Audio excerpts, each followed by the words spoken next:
Well, we stay on this matter. This Electoral Act Amendment Bill, which has now been passed by both chambers of the National Assembly, the harmonized version, is waiting transmission to the president for his assent. There are big questions as to whether or not the president will withhold assent, as there have been complaints from a number of quarters, from the APC, for instance. There is disquiet over the Electoral Act Amendment Bill as passed by the National Assembly. And there were efforts to hold a tripartite meeting, which the president set up. This tripartite committee is supposed to meet on matters that are of concern to both the executive and the National Assembly. But just before the meeting to perhaps talk about the proposed amendment in the amendment was passed by the National Assembly before the lawmakers went for that meeting. There have been insinuations as to what exactly is happening there. And then there have also been complaints from the other side of the aisle, not in the National Assembly, though. In the National Assembly, it will seem, and we will get that, we will confirm that impression today, it will seem that all members of the political parties, all the political parties were on the same page when that bill was passed. But when it has come out now, it will seem that all the governors of all the political parties seem rather opposed to that singular amendment. We'll get that clarified. This morning, we have two gentlemen joining us, both of them members of the National Assembly. Honorable Sejas Ogun is a member of the Constitution Review Committee of the National Assembly. You're welcome to Sunrise Early this morning. Thank you for having me. And Honorable Yunus Ahmad is a member, House Committee on Loans, Aids and Debts Management, and is also a member. Also a member of the Constitution Review Committee as well. So both of you gentlemen, welcome to Sunrise Edit this morning. Thank you, and good morning, viewers. Well, so many things we can talk to you about. You know, just looking at the debt stock and, and the papers this morning, I actually want to say, you know what, electoral amendment will come to you. Let's quickly look at this loan matter. Yeah. But this is why you're here, the Electoral Act Amendment. And a number of people think, if you ask the CSOs, for instance, they think that this is a landmark legislation which the National Assembly has been able to see sail through. When you look at the contentious issues which it has been able to resolve successfully, it will seem, by the passage, it looks like we're on the path to getting better elections and having a stronger electoral process. I don't know if your faces agree with my statement, Honorable Ogun, but what I'd like to know is how you would describe what the National Assembly has passed. The National Assembly, of course, which you're a part of. Well, I think it was a bold step to pass this, but let's put it on record that the bill, when it was worked on by INEC, the House Committee on INEC, and public hearing and all, it was for the political parties to be allowed to choose either indirect or direct. It was on the floor on the day of consideration that the Speaker rose and moved. Don't forget that he didn't preside. It was the Deputy Speaker that presided, that moved that amendment for direct primaries. And for some of us that are in PDP, we would have opposed it. But if you remember also, it was a very rowdy house that day. And I think the Deputy Speaker made up his mind that everything himself and the APC were in support of, the gavel will go down. So they're really not listening to anybody. On Thursday, they didn't have a lot of APC members on the floor. So we were having our way. So they deferred that for Friday, the next day, largely in fairness to the Speaker because of the transmission, you know, to allow INEC and NCC come in. So by that time, they mobilized all their members to come in, and it became a very rowdy session. So the gavel kept going down. Some of us were opposed to that direct. From that very day, the Speaker moved for the amendment. So I personally, I am in support, but it's not workable. We are too poor a country to embark on a journey like this. So I think when people are electing National Assembly members, you need to look at where they're coming from. People that have never managed a P&L account, a profit and loss account, you elect them to the House. Has anybody crunched these figures? Did we engage with INEC to know how much this would cost? You know? So I don't see how it's going to work. So for you, it's about the profit and loss. Yeah, not so much of that. If you were to, well, sometimes people will say that when it comes to government and when it comes to elections, profit and loss is not always in monetary terms. If you were to look at if I were to clarify what I'm saying, if you look at profit and loss in terms of the advantages vis-a-vis the money that we will spend, do you think that this is something that on the long run could be beneficial to our electoral process? Even the United States of America that we are mimicking their system, it's still opened. You see some places, even in Democratic Party, where you talk about direct election. They say even members of Republicans that like whatever will come in. That doesn't quite answer my question. No, where I'm going to is yes. We are too poor a nation to even be thinking in this direction. Now we are talking about loans. How can we be borrowing money from China to do elections? Do you know the INEC bill for 2023 election? 100 billion. And I don't think they factored in these direct primaries. So we cannot sustain this. Look at the Enugu election. Sorry, Anambra election. Is it INEC that's going to conduct the primaries? They have sent observers. They will send observers. They will send observers. In my state, I think we have about 190-something wards. They will send observers. You know, the logistics. They engage ad hoc staff during national elections. So for you, you think that this is a good thing, but... As an individual, yes. Yes, but... Yeah, but it's not practicable. It's too expensive. We are borrowing too much money to fund elections. If we now add this to it, it's going to cripple. Look, let's you haven't spoken about the goodness at all. The goodness is here. For me, it will help in the sense that when you are elected by the people, you should be close to the people. So if the people are allowed to choose you from the primary, that's a good thing. So I love it for me as an individual. So imagine if I didn't have to hurry to go to anywhere for election, that I'm going to go to the wards and people know that I'm the one that's going to be elected.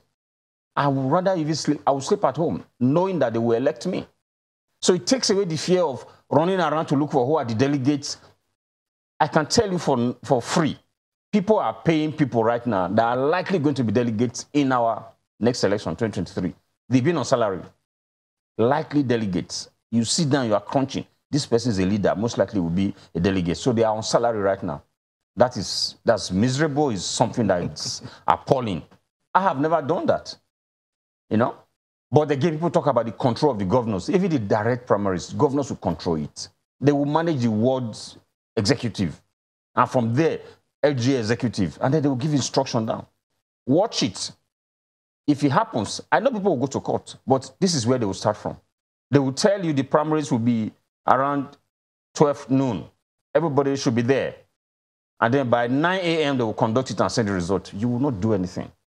That will happen initially. But I'm sure over time... So you think that people will always find ways to subvert? Oh, of course. But if they say they're trying to checkmate the governors, it will only cost the governors more money and keep them awake. But they will still circumvent anything they want to and still have their way.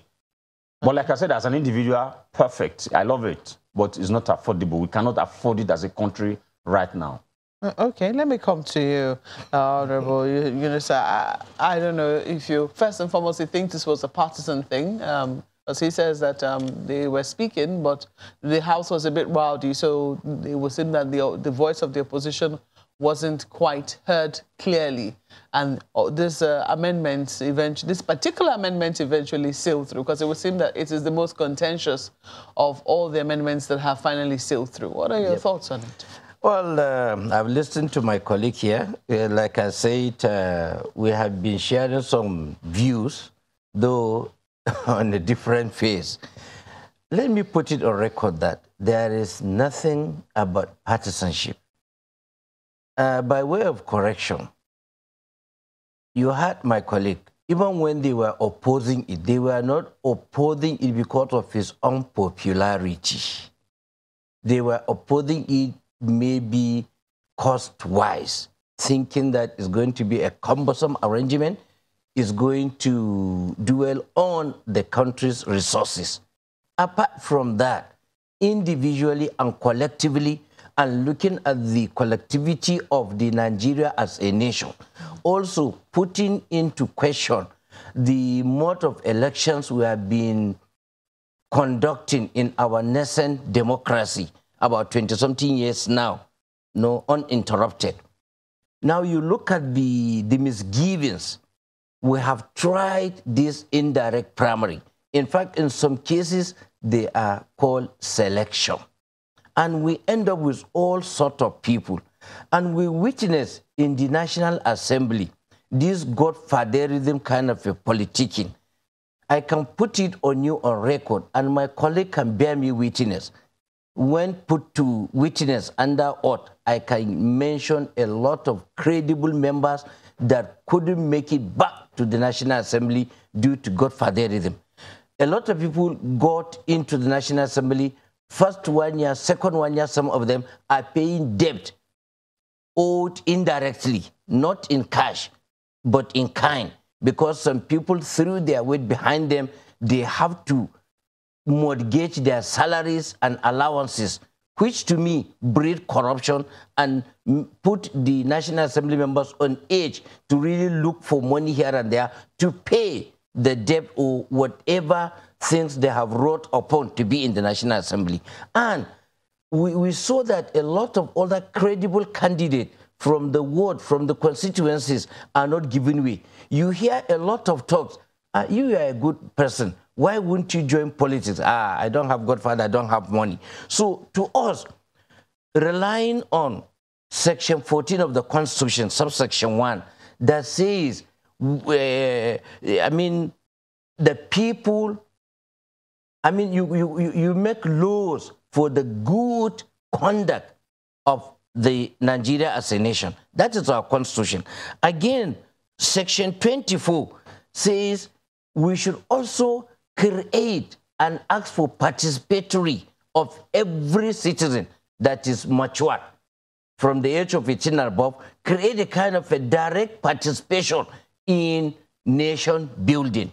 Now for us, these direct primaries, since we have tried the indirect, we have seen its misgiving, let's give a try pursuant to this section of the Constitution.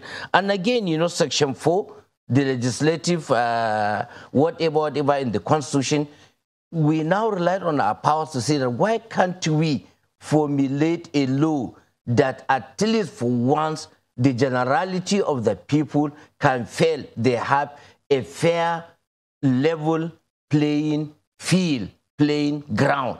That was what gave rise to, yes, some members came, but when we educate them, we did some lobbying, we campaigned, we elucidated, we expound the merit. Yes, it is costly, but please, achieving peace, achieving stability, I don't think it's any costly. If government can only achieve stability, then any other thing can follow. So to us, those people who are looking at it from its complexity, from its cost effective, besides, let me depose here. You just asked a right question to my colleague, that did INED come out wholesomely to conduct party primaries? They are just mere observers. So the cost compared to the general election that will be conducted by INEC, and then with the cost of their participation in the direct primary supervision, I think it is infinitesimally small compared to the general election. So I don't think it will add to that. Besides... So you agree that, you have talked about your members returning to the National Assembly, because some people have said that for this particular law, which is going to be passed, yes, much as you have also cited parts of the Constitution, which you say are in support of this direct primaries amendment, which you have now put in the Electoral Act, there talks to the fact that the National Assembly, it will seem, will be the National Assembly members, will be the greatest beneficiaries of this particular amendment. So it's not really so much about the Nigerian people as it is for members of the National Assembly. Do you agree? Don't get me wrong, the viewers too, and don't guide them to get me wrong. The issue we are talking here is not about the National Assembly members, but credible personalities to be given fair chance to compete by the electorate. If a National Assembly, you had just my colleague here, because he was, privileged even through the indirect primary, to have been, maybe this is his third time in the National Assembly. So he has done good. He has already earned himself, confidence of his electorate that he can even sleep if it's a direct primary. So a lot of them, yes, but at least it will give room. There are so many. What about you? Are you on good I'm also confident.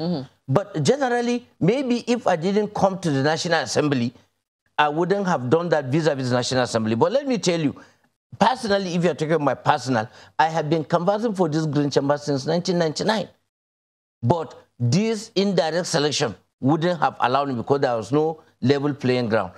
Thank God, 2015, I was able to make it because, one, the use of this card reader that was temporarily experimented, and the clamorous call of change, because I have been agitating there's no year of election right from 1999 until 2015 that I did not present myself for election. But at my party level, the first, that 1999, when we came for primary, because of this indirect, all the delegates were caged. Apart from the delegate from my own ward, I did not get any. All of them, they were coerced into a room and they were dictated by the escorts that you must do a particular candidate. And let me tell you, go to Gombe, check the history. 1999, out of the 6 House of Rep members, by then we are APP and PDP, if you remember, APP. Then for APP, all the 5 are APP from Gombe because it is the popular. But my own, because I was denied ticket despite my popularity from by my APP, we lost that as a protest vote. A lot of my people voted PDP. So PDP was the only House of Rep member 1999 to 2003. So can you get that? So for just of my own popularity, the way I relate with the people, the way I carve a niche for myself among my people is there. But despite that effort, 2003, I attempted. 2007, I attempted. You understand? But because the level playing, in fact, 2007 election was worse. You've heard. I see. Well, you have said I shouldn't misguide the people, but I'm sure the people can make up their minds what it is that you're saying. What I'd like to also point out, you said that this should see more good people coming into politics. Yes. However, Honorable Ogun is not so optimistic. He thinks that even these direct primaries can be subverted. Are there any special safeguards to subverting the direct primaries? The general election is there. For instance, let me give you APC as a party and even the governors. I don't see any reason they can advance to go against the direct primary. It is on record, not was. During the 2019 election, almost all the APC state that governors are in charge conducted direct primaries. It's only state where PDP are in control or any other party that were allowed to do this. You remember when the NEC came out of a meeting under the chairmanship of Adam Soshimole, and like Bauchi, I can give specifically an example. It was when they were going to the press after their NEC meeting, then Oshimole took his red biro, cancelled Bauchi because they all lobbied for indirect. And then Bauchi, because it was a sitting APC governor, it was done direct. So with that, okay, how do you check it? Suppose the direct primary were manipulated by the governors. Then since there is a people's participation in trying to elect their leaders, for Bauchi case, they did what they did, they pegged it, and the serving governor emerged as the APC candidate. What happened? PDP took over. At the end, when they come to general election, the whole people now turn to PDP as a protest vote because they don't want the APC serving governor to continue. So he was edged out. I can tell you somebody who is a renowned, he was a number 4 citizen as of then, and the Bauchi direct primary and the indirect were being cooked against his own personality. I don't want to mention it. So you think that they will be checkmated? That will be checkmated. During the elections? That person left APC, joined PDP, worked against the party, installed PDP, and later he returned to APC. just to prove a point. Call his name. We know his name. Call him. No, I don't want to mention his name. You have said number but 4 he did citizen it. then. Yes. We know who they're very good, but I wouldn't mention his name there. But it was on record. He did it, left the APC, fought the APC, installed a government against it because the direct primary was not allowed, because it was done because at the 11th hour they allowed until he left for PDP. All along was indirect. Like I told you, going to press some seconds, it was changed because they wanted him out of the APC, out of the way.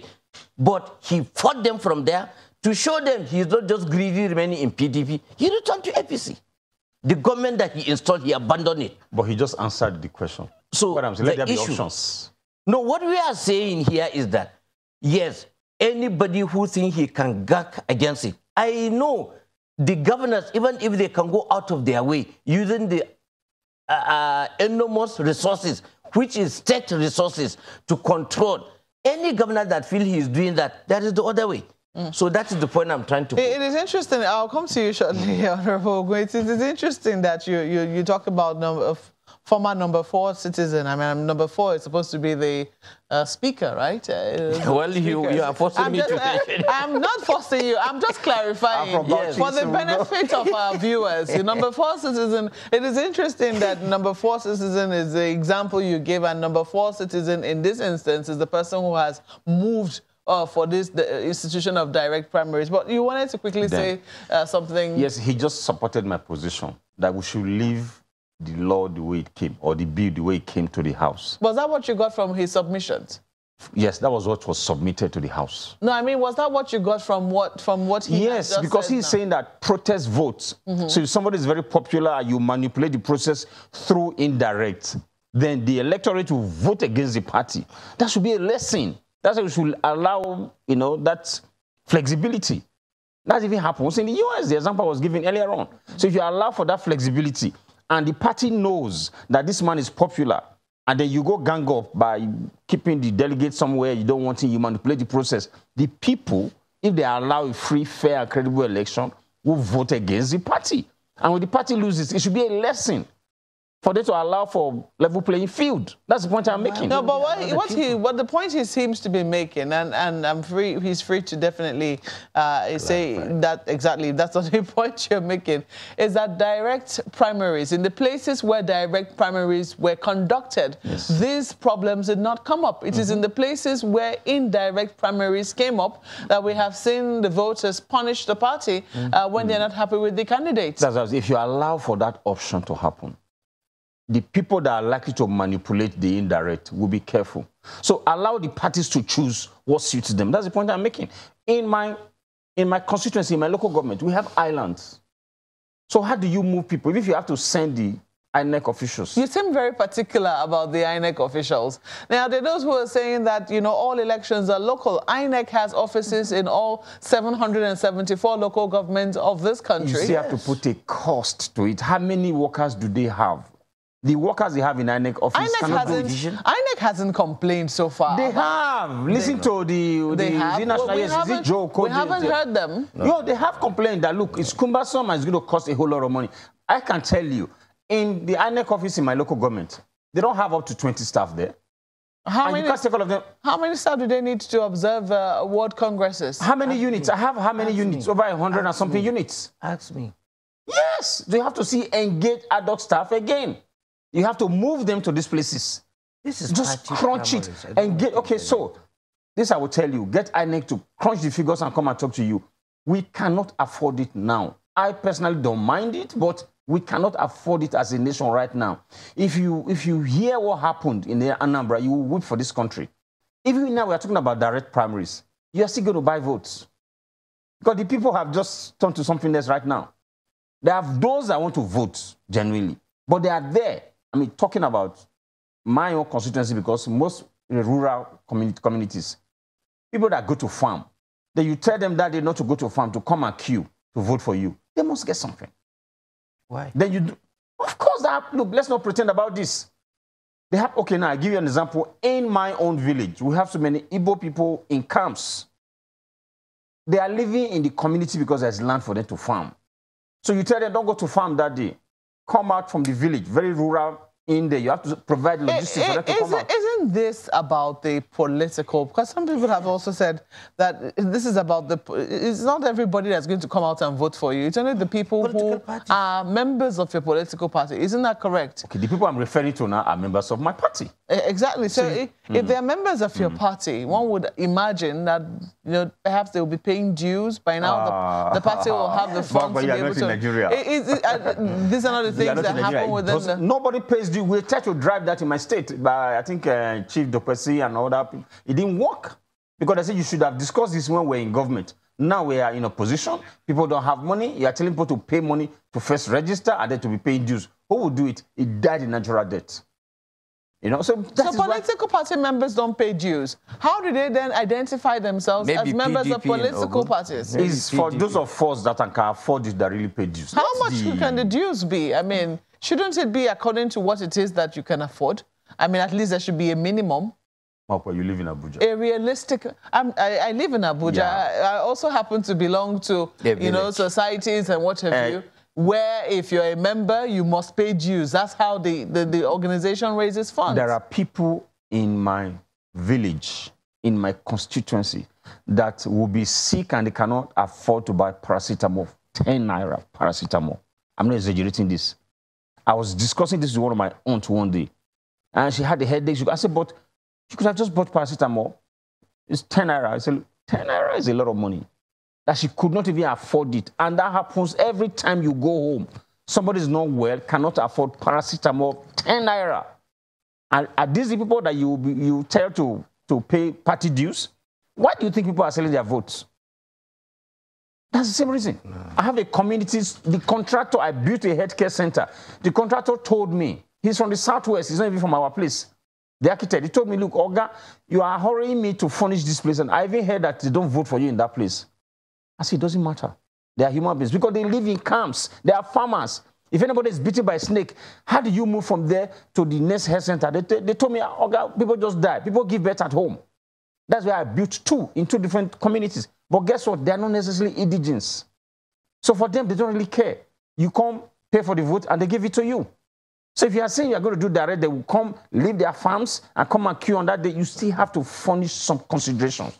So the practicality of it, because some people say that what this will force party, anyway, we'll come to what the practicality, what they hope it will make political parties do, and what they're hoping that this will engender. But that will be when we come back from this break. Please stay with us.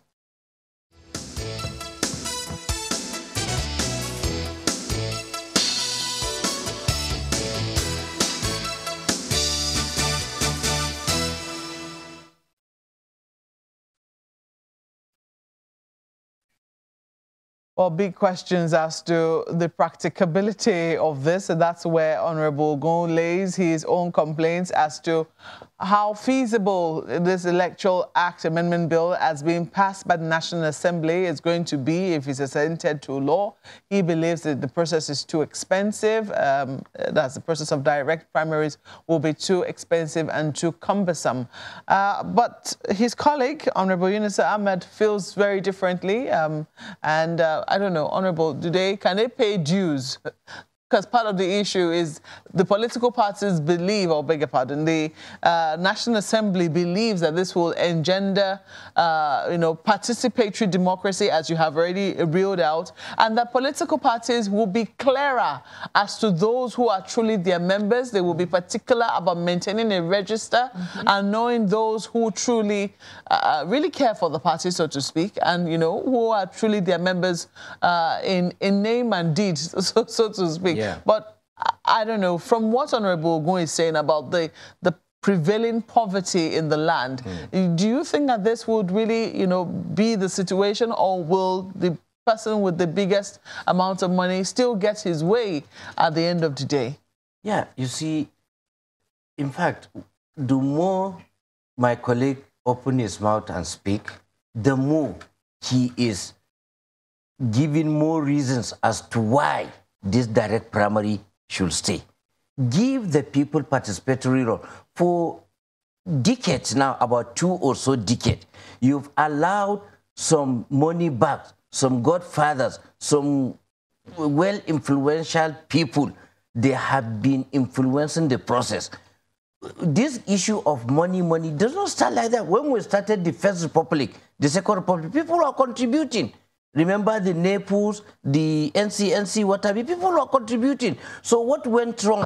Because they saw that, okay, we will contribute money, build a political party, and one person will end up putting who will become House of Reps, who will become governor, who will become that. So because of the practice over time, the people say, okay, since there is no any, it's an issue of impunity, then let the impunity continue. You don't think that we've gone too far down the road of monetizing heavily our politics for us to now come back? We have done that. And tell the people that now it's like you have to contribute. It is high time we reverse. That's what I said. We have Is that reversal possible? That's the question. It's very possible. Nothing is impossible if the people are willing to. Now, this issue of corruption, poverty that is dwelling the land, if we have been putting the right people in the right place, we do not allow people to buy their way into governance. When they found themselves, they try to recoup what they have spent. If those processes are being eliminated, I think we will have to get good governance. People will be accountable to the electorate. The electorate also will know who to hold responsible or accountable. I'm telling you, good governance will prevail, and all these people wouldn't have been where we are now. And it's because we don't want to continue. And I think it is high time to reverse, do some step press, analyze, and then evaluate the situation we are in, which if we continue like this, we are heading for a crash landing. So for that, I think it is not too late at the 11th hour to reverse the trend, and let us experiment this. By the time we started, if the people have confidence in the political parties, that they, the members, the element of the political party, will be allowed to participate and select Madam Ogun because they felt we will see some iota of good in her. They will be allowed. I'm telling you, they can willingly pay their dues. And like he said, I don't know, that is their party, PDP. APC 2014, before 2015, we did party registration. I supervised the whole of Gombe State by then, the whole senatorial district, 100 naira with the photograph. Yes, some people gave them. There are some members of my household, they want to do. I can fund for them because I am a member of the political party. Yes, you can give it to them. Some of them did a lot of menial job to come and pay. I remember in the situation whereby somebody came with his money and the party register say only 100 people. We have to, I mean, they were rioting that why can't they have their money and everything. So we have to say, okay, 100 is the list now that the register were provided. Then we now have to buy this big note exercise book and then register anybody from that polling unit and then keep it reserved, and subsequently they're being updated. So what I'm trying to tell you that when people knows that their vote count, they will be willing. All this voter apathy that we do have is because the people have come to the realization that their vote don't count. Now, if we make the system like the direct primary, give them participatory, okay, you talk of the delegate. Most of this delegate, if, like in the House of Reps now, I'm a serving member, and being a critical stakeholder, I was given chance to bring and nominate the party escort at my ward level. I will be given some. My senator will be given some, governor will be given, state assembly serving will be given, chairman local government will be given. So at the end of the day, we brought all our proteges, people that are dying for us. So, and these are the people we now call the representative of the people that will come. Because me, I used to call them not delegate, toll gate. Then when you come to look for election, then if I pay 50, when Ogun came seeking for the same office for the same delegate, when you double it to 100,000, the people realize that during the party primaries, they put toll gate and they make money. So for us to eliminate that, because they know that it is not going to be a genuine voter counting at the end of the whole exercise. But let me tell you, if they know the system allows them to exercise their franchise, to cast their vote, and their vote will count. We want Ogun. In fact, 2015 when I came in, the people of my constituency bought for me. 2.5 million, they raised it for me. Because of the kind of philanthropic. And this will cause people that want to be a future leader to be giving back to your community from what you are earning. After all, we give tithe to church. We give zakat. So why can't you take your money, go and develop your community, make yourself popular, so that when vote come, there will be the people supporting you, contributing money. After all, our president, people who are contributing money for him. So because they perceive the president is the right person, please allow the people to exercise their franchise. Don't constrain them. When you allow them, they know that their free will prevail. I'm telling you, they can die for that. Let's flip this to Lagos now. I know my colleagues are dying to get into this conversation. Gentlemen. Well, yeah, Honorable Unisa, just trying to understand the thinking about some of these things, even though, yes, you may have spoken to some of them.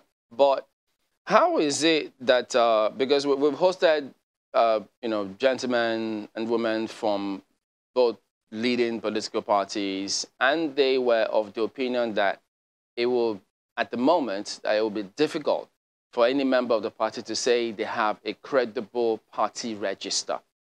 So what was the thinking? How does the National Assembly, having passed this, think that they can go ahead and have a credible direct primary without a credible party register? Thank you, Chamberlain. Viewers, you see, in fact, you've just reminded me or giving me additional opportunity to say, look, this is an opportunity we have to cure the ills. When this mechanism is in place, in the first place, the parties are so reluctant. They were just reluctant or even felt that there is no need to maintain a valid voter register. At the end of the day, the delegate will just pay the toll gate and will be in office. But if such scenario is now put, it will checkmate them. It will make the parties not to be on their toes to maintain a genuine voter register. So to us, it's part of curing the ill. We were sick.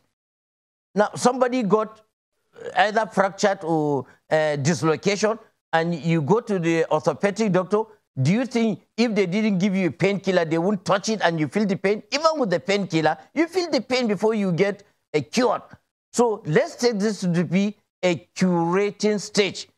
We were sick, we came to a doctor, and the doctor gave a prescription. We will be injected, penetrated, feel the pain a little, and then either through IV or IM, the injection goes. So there is no way you can cure something that you cannot feel the pain. Because if you allow it without curing, the pain will be too much. So I'm now talking normally in parable. To be fair is, this system will now checkmate all the political parties. Besides, somebody is talking about INEC overstretching. Are they going to be done in the same hour, in the same time and minute? All the political parties, APC, PDP, ABGA, name it. Are they going to conduct their primaries on the same day? And after all, it's a party affair. It can be staggered. If due to paucity of staff, INEC staff, then we can say, okay, so unit, the INEC in that particular local government can oversee this unit, then they can stagger it within over a week to have the results so the party can get it. It mustn't say, the law didn't say that it must be done at a particular time, just like general election. Please, people should understand that. So, Chamberlain, yet people felt that, but this is part of the remedy, part of the panacea that we have to cure that peril. So, pardon me, I might have missed the point. How is that exactly going to address the voter register? Because many would have thought, well, since the assembly says you have to go direct with the primaries, then that is predicated upon a credible register. So would it have been a bad idea if they say, listen, these are the criteria, this is what must be done to get a credible register? Because at the moment, you still leave that in the hands of the party. Yes. You see, don't miss the point. There are two ways. I just deposited here that people were reluctant to take the political parties serious because of lack of participation. They were not allowed to franchise their right. Now that the system, they know that it's going to be direct, I want to let, even if the party say we won't register, we won't keep a credible register, people will force it to maintain a register. Because when they don't do that, they will end up missing the mechanism to elect their party flag bearers. So I'm in still the whole wondering, issue, just 1 second, Honorable. Whatever it is not there yesterday. If you can hear me, Honorable, I'm still wondering how that answers the question, because one question that I want to ask you, and I'm pretty sure Chamberlain is going to come to it, is how many people are in your ward who are members of your party? But that's a question that I'm sure that Chamberlain will put to you. But Honorable Ogun, let me ask you this. Despite all of the conversations that have been said concerning this particular matter, doesn't this put a big question mark on the capacity of the political parties themselves to govern themselves? Because if we're having issues such as this, I mean, the political parties are finding it difficult to even embark on what some consider a simple process of, look, let's select from base. Doesn't that question the political parties' capacity or ability to govern themselves from within, what you call internal democracy? Yeah, it does. But, well, people will still call our democracy nascent democracy.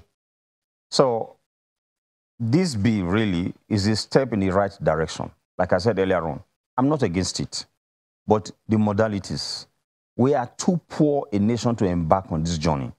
My colleague partially answered some of my concerns. Party register, I think, are supposed to be submitted to INEC 2 weeks before the primaries. Now, PDP saw this ahead of time, and they've started the electronic, they've opened an electronic register. Even that is an issue right now. Why even the party registration doesn't even seem to work in Nigeria? You have seen it. Somebody, even on the floor of the house, you are elected on the platform of PDP, you come to the house and you cross to APC. And then you go to your ward or your unit and everybody has crossed to PDP. Meanwhile, they are in the party, in the ward register, you have their APC members. How often do they delete this? How often do they cancel those names? They remain in the APC register, but they are not PDP members. Then, maybe 2 weeks after or 1 month after, they move again. So we are not there yet. We will get there. But the point I am making is, let's have direct and indirect in the act or in the bill. That was the submission to the House before it was amended by the Speaker. So my contribution is, let's revert to that, what was submitted. We are growing. We will get there eventually when members will begin to pay dues to run the party. When we have electronic party register. It's going to take us. Honorable, just a second, if you can hear me. How long is it going to take us to get there? I mean, we've done this for what, 21 years, 22 years now, and we are still learning. Nascent, you said. Now, you've talked about our capacity to afford or not to afford this. The question a number of people will be asking is this the reason why people continue to be impoverished, so that they can remain low and small and not be able to contribute to institutions such as political parties, to be able to fund it and then get the kind of government and leadership that they want? Your colleague there, the Honorable Ahmed, said talked the other time about the First Republic and the Second Republic, where the members of the political party literally funded the political parties. It wasn't like Nigeria was much richer at the time. It was just the mood of the time. So isn't it something that you think should be encouraged? It's not every member of every community that is a member of political parties. Those who want to be there, they will be there, and they will know, because they have associations, cooperatives, and all of that they contribute money to. What's wrong with encouraging that in the political parties as well? Yeah, like I said, that was my party took on that. You know, I think that was even 2015 or 2016. My party started that. But it died, you know, on arrival. It was dead on arrival. I am in support of that. The party contribution is talking about by members. Some of us paid, you know. So if he's telling you, if you heard my colleague say, in 2014, he supervised it in his state. But 2014 is how many years ago? That was when they were in opposition. They were asking for change. They were clamoring for change. They desperately needed to bring in Buhari. So people were supporting the movement because they were in opposition, they didn't have money. But since 2014, has that happened again? I am in support of this because, okay, check my background. I'm coming from the private sector. where you don't depend on government to do anything. You raise money from within to run the system. So I am completely in support of this, but it will need reorientation. And I had brought a bill. I brought amendment to the National Orientation Agency amendment. No, sorry, a bill to amend the National Orientation Act to get them to get funds directly from first line charge. So that in that way, they can be mobilized to take care of some of these things. Nigerians should be educated on basic things. When you're talking about whether we are nascent democracy, if you go and check in America, even 18-something, 1888, 1882, they were buying votes.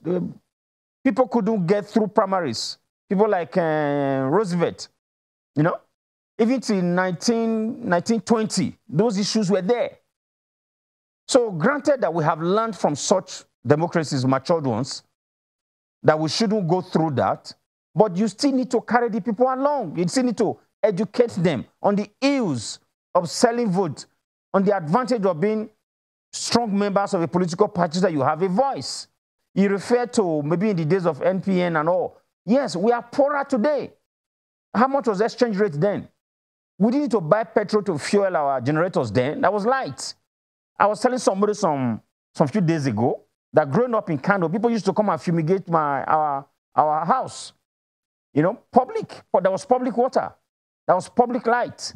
But today that's not the case. So we are far, far poorer today. But we need that orientation or reorientation to say the party belongs to you. Take ownership of the party.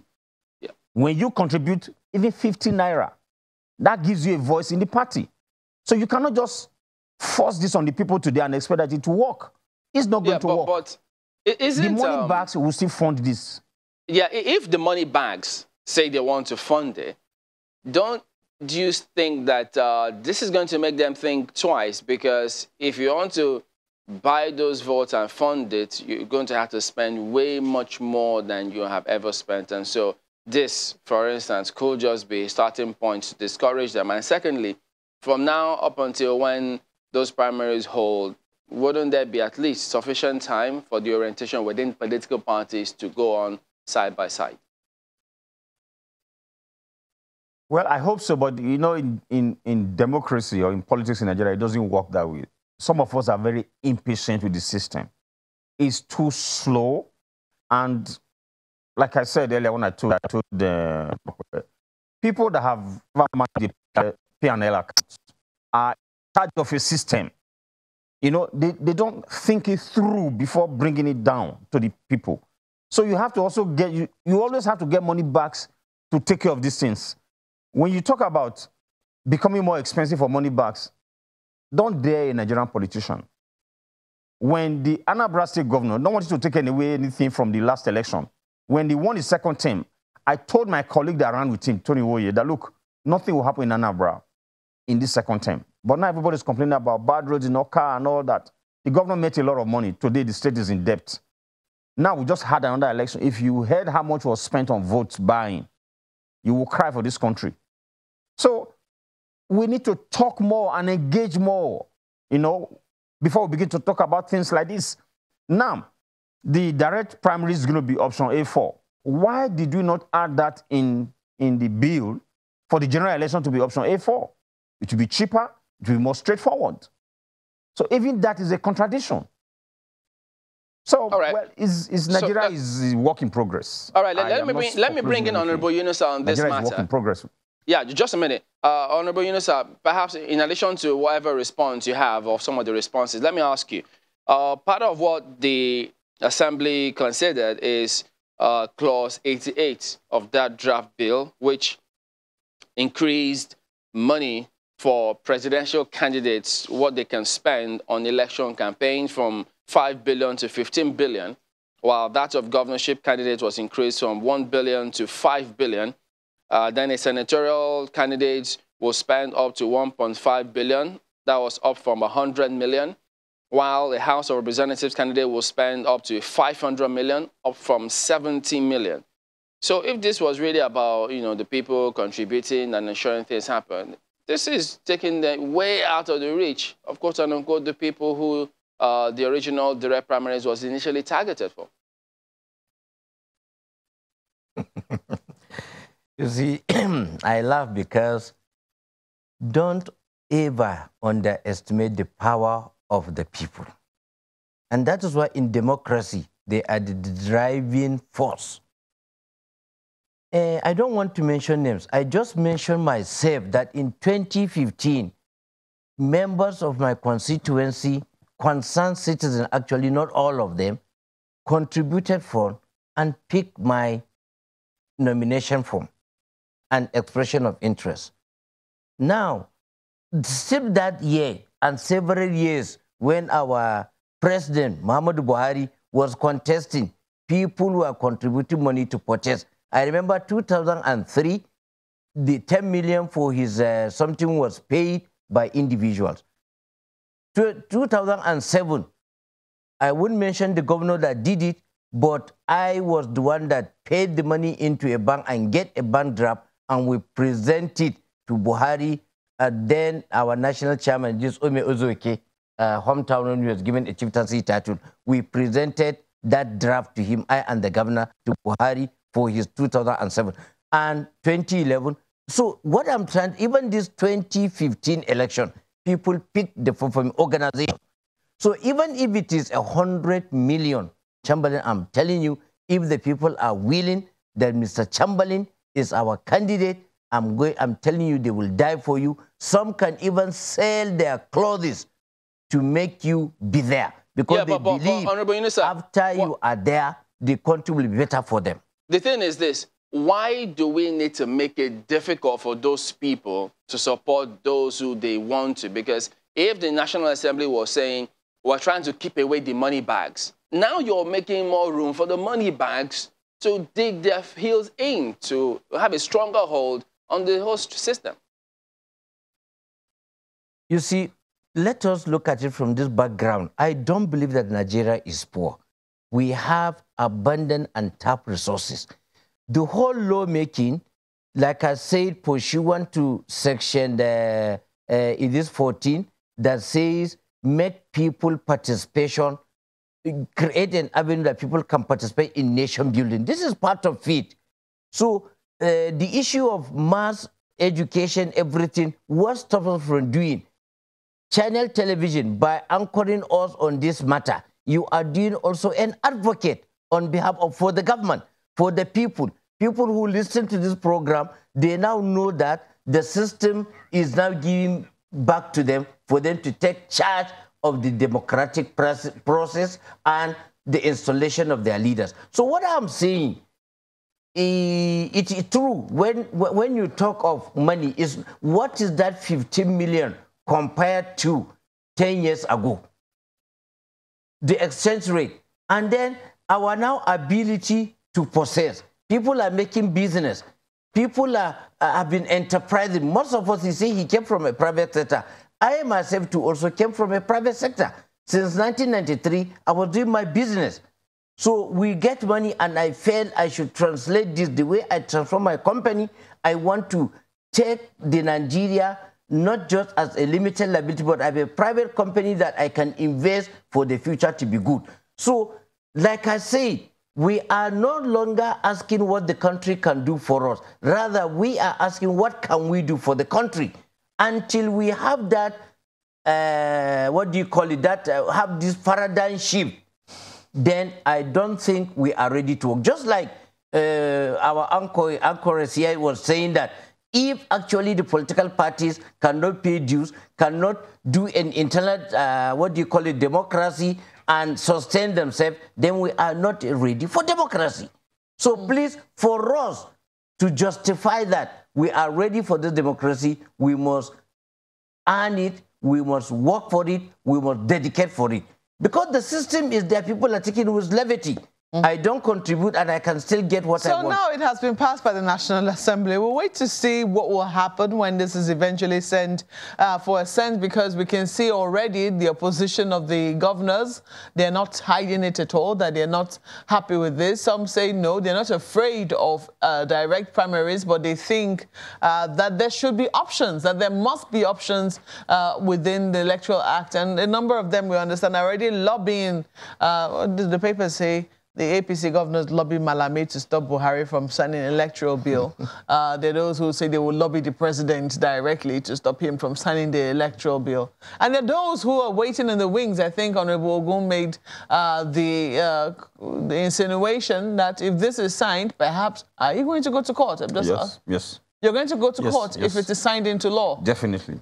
Section 228. What will you be challenging? Yeah, Section 228 gives power to the National Assembly to do what they have done. Yes. But some parties will go to court, CSO will go to court on the strength of the weakness in the system, on the weakness in the system, and I think even the party constitutions, the APC constitution, clearly, I don't know the session, I'm sure he will be able to quote it, and the PDP constitution allows the party to choose the mode of primaries. And INEC has always said this, the internal mechanism of the political parties, they don't get involved. So for you not to make a law choosing for the party what mode of primaries to adopt is contrary to the law that allows the parties to have their own constitution. So it will be challenged in court. Definitely. Looking at what already is awaiting this bill, if it is assented to by the president, do you think he should still go ahead and sign it? He should still go ahead and see it. Let us meet in the court. We will argue for and argue against. And then the people is there. What I'm trying to say, we cannot, because our government is not working, we now say we will toy the line of it's not working. We must make it to sit up and work. Gentlemen, it's a fine place to live. Thank you both for coming on Sunrise Daily this morning. Honorable Cedric Ogun is a member of the Constitution Review Committee of the National Assembly. So also is Honorable Yunus Ahmed, who is also a member, House Committee on Loans, Aid and Debt Management. And both of them members of different political parties and having divergent views on the issue at hand as well. But we have to thank you both for coming on Sunrise Daily this morning. Thank you. Thank you for having me. I'm a member of the party that is taking over in 2023. Well, let's take a break at this point. We'll be back shortly. Please stay with us.